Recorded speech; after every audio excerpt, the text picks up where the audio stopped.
Absolutely wonderful. As we move into a new month, this month is living well. And thank you so much for your messages from last month's explorations, experiences, discoveries, and sharings. Chazdei Hashem. So this month is living well. So we started to discuss the melava malka, what living well can mean. And we placed an emphasis on physically inspired, living physically well. And Tachlis is like this, that sometimes we may feel there's an expectation, there's an assumption, my health will always be good. Or I'm owed that. I could eat what I want. I could drink what I want. I can treat my body any way I want, and everything will always be okay. But the truth is that that's just not true.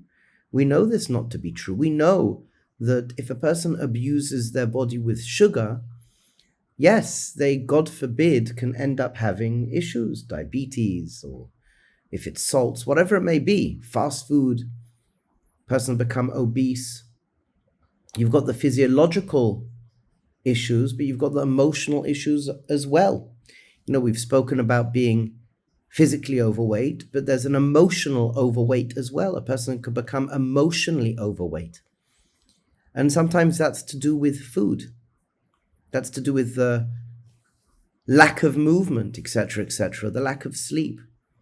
And research shows today, and in my experience of working with probably a good few thousand people, there's several incredibly quick ways to hack the system, to make unbelievable change.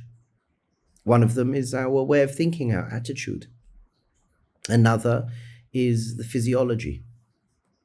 And our physiology is really, really such an intensely quick way to make changes.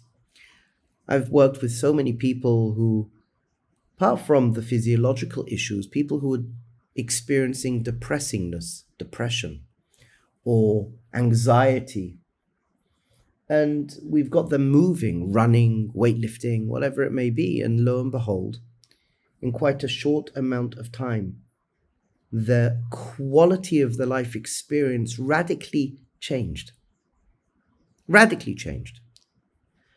And this is important to realize, that you can make incredibly quick change with relatively short, in a short amount of time.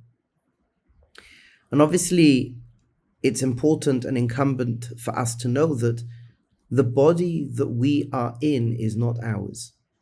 The body that we are in is not ours. I mean, there's a whole question, am I the body in the first place? So we know we're not the body. I'm consciousness. And consciousness sits in a bodysuit, just as a person goes up to space, and they have to go into space with a spacesuit to protect their body, to protect their lungs, they can breathe. So when the different parts of soul come down into this world, when we're birthed into this world, and the different parts of us come into this world, it's held together in a body suit. Just as there's a spacesuit, there's a bodysuit. And the bodysuit is the most high-tech technology in this universe. It's amazing, absolutely amazing. The interface between the bodysuit and consciousness is profound, seamless, graceful, elegant. Now the question is, like any machine, if we look after the machine serves us well. If we maintain the machine, develop the machine, upkeep, keeping the machine in a good form, it will work for you, it will serve you. But if a person abuses the machine, if a person does not look after the machine, how are you going to expect it to work? There's a famous medrash, a famous story that's brought that once upon a time there was a person who had a horse and carriage, and he wanted to make a lot of money. So he worked the horse and he worked the carriage as much as he could every single day. Well, the horse became more and more weary, and the carriage became more and more dilapidated. So he said to himself, oh my gosh, yes, I'm making money, but after a certain amount of time, I'm not going to have those tools to make the money. So he decided, okay, I have to stop. I'm going to rest the horse and feed the horse. And I'm going to fix up the carriage. And that's what he did. And he did not work the horse or work the carriage. And the carriage was as is, and the horse became fat and lazy.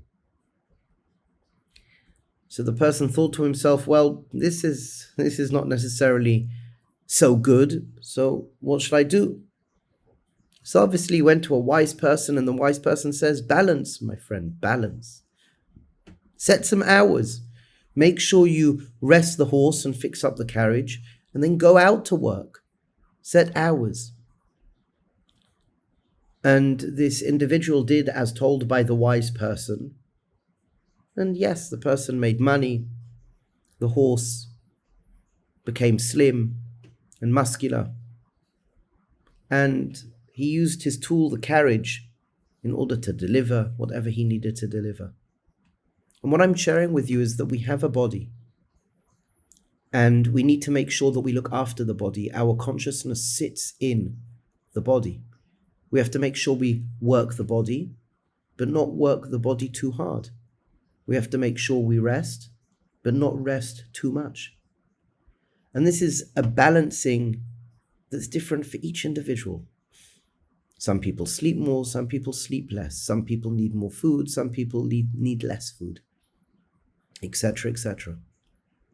So as we go in for this month, well-being, we're going to excavate, search out a little bit some of the different elements to do with living well. And then at the end, learning to, at least presenting ideas to integrate that. And the goal is, my friends, that we will upgrade our lives, we'll feel good, healthy. And you could do this together with your spouses, with your friends. Be'ezras Hashem Yisbarach. Mamash, may we experience bracha, mazel, and hatzlacha. May we live with tremendous hope, tremendous gratitude, and tremendous resilience.